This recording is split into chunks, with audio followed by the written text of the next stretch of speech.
Hello and welcome to Authentic Thriving Podcast.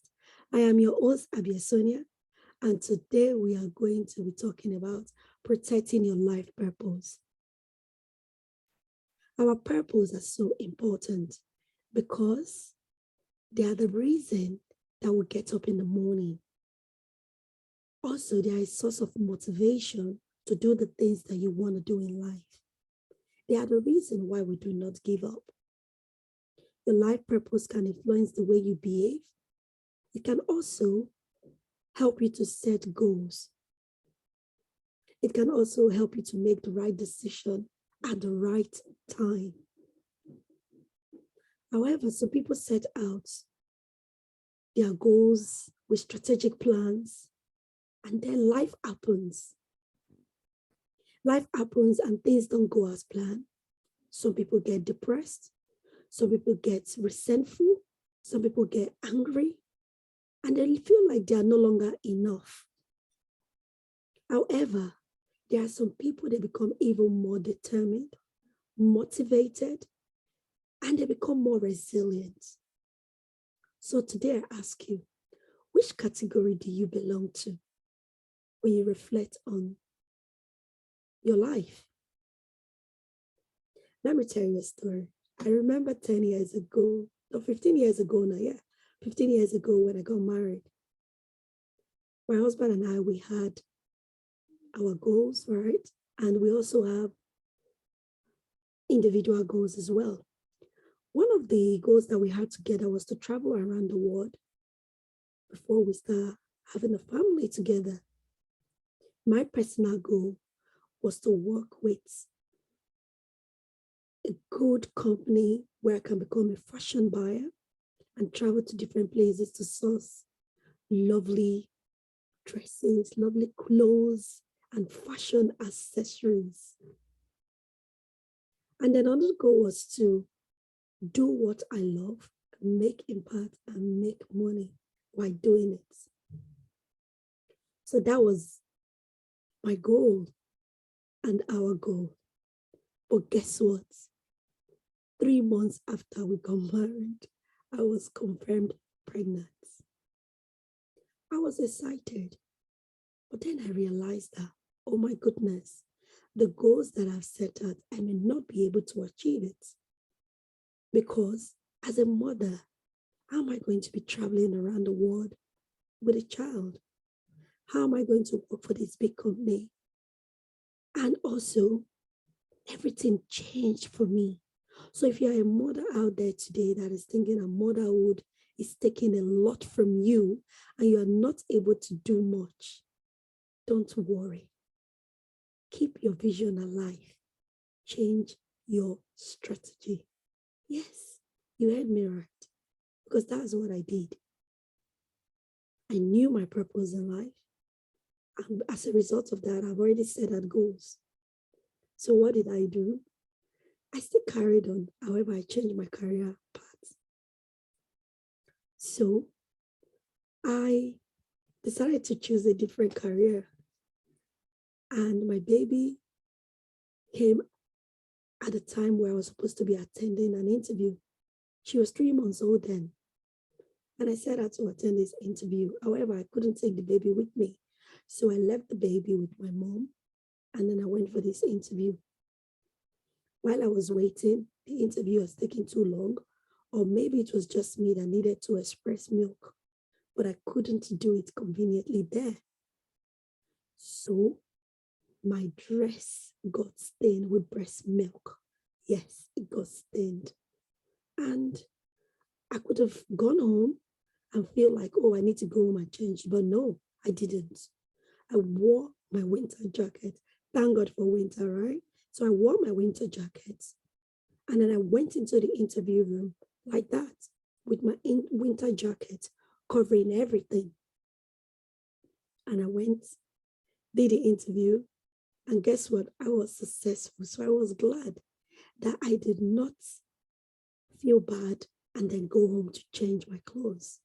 Because by the time I would go back, the interview time would be the end of it. And I would have missed out on that interview. So what am I trying to say here? There are some goals that you set and things happen that are beyond your control. Be patient and hold on. Think of all the things that you can do to salvage the situation. So in this new career path, every blessed day I impacted lives. And I loved it. And I also was paid well for it as well. And as regard traveling around the world, we actually did it. And when I say we, not just myself and my husband, myself and my husband and our children, we did a road trip on our 10th wedding anniversary. We were able to travel different countries in Europe, and it was a beautiful experience. The children loved it. I loved it. My husband loved it. That was just before COVID. So when COVID happened, we had great memories.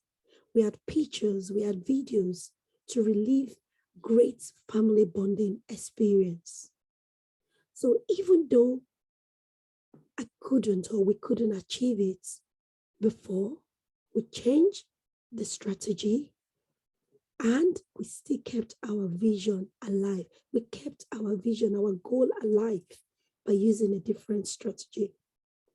So to that person out there that is at the verge of giving up because your goals are not coming out the way you thought they will, you are enough. You matter. You were created with everything that you need to make your goal achievable. You just need to tap into a resourceful state. And when I mean resourcefulness, I don't mean looking for resources. No, I mean look inward. What are the things that you have? And what can you do with it? Look around you. What are the network, the connection that you have around you that you can leverage on? There are many ways to get to our destination. We must learn how to be resourceful and make do with what we have at this point in time. Use the mistakes, the things that did not go well, use it as a stepping stone. Because I always tell people, I never fail. It's not because I'm bragging. Let me tell you something. I never fail because it's either I win or I learn something. So when you start having a mindset like that, you are always a winner. Failure is the best teacher because it will stop you to reflect, reevaluate, reassess, and then you'll be able to gain even better clarity on how to achieve your purpose. NLP always tells us, neuro-linguistic programming as NLP, it tells us that we should learn to develop a flexible approach to life.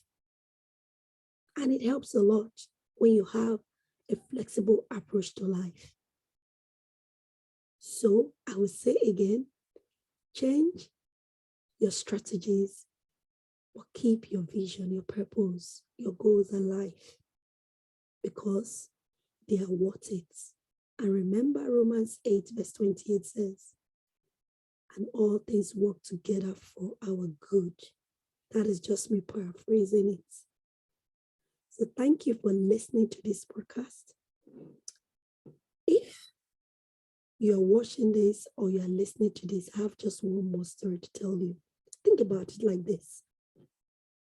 If you were going home and you took a bus, right? And then the bus driver tells you, I cannot proceed further because there is a roadblock. What are you going to do? Are you going to hold the bus driver hostage and remain in the bus? Or are you going to think of a different route or a different way to get home? But whatever you do, you will have to get off that bus. Either you look for a different route or you go back and look for a bus that will take a different route that you already know. But either way, you will find a way to get home. You are not going to turn around and say, I am not going to the house again because there is a roadblock on the road. You are not going to say, I will no longer live in the house. I'm not going to reside in a hotel indefinitely. You can't do that. You will definitely go back and look for a different route to get to your house. So see your purpose, your goal as your home, your house. And then those roadblocks that we're talking about, these are the challenges, the situations. Focus on the things that are within your control. That is where the power is. That is where we win. That is where we reflect. And that is how we gain resilience. Thank you so much for joining me on this podcast. If any of the thing that was discussed in the podcast today resonates with you, feel free to leave a comment, follow, share with friends, and have a good day. Take care and God bless. I remain your host, Abia Sonia.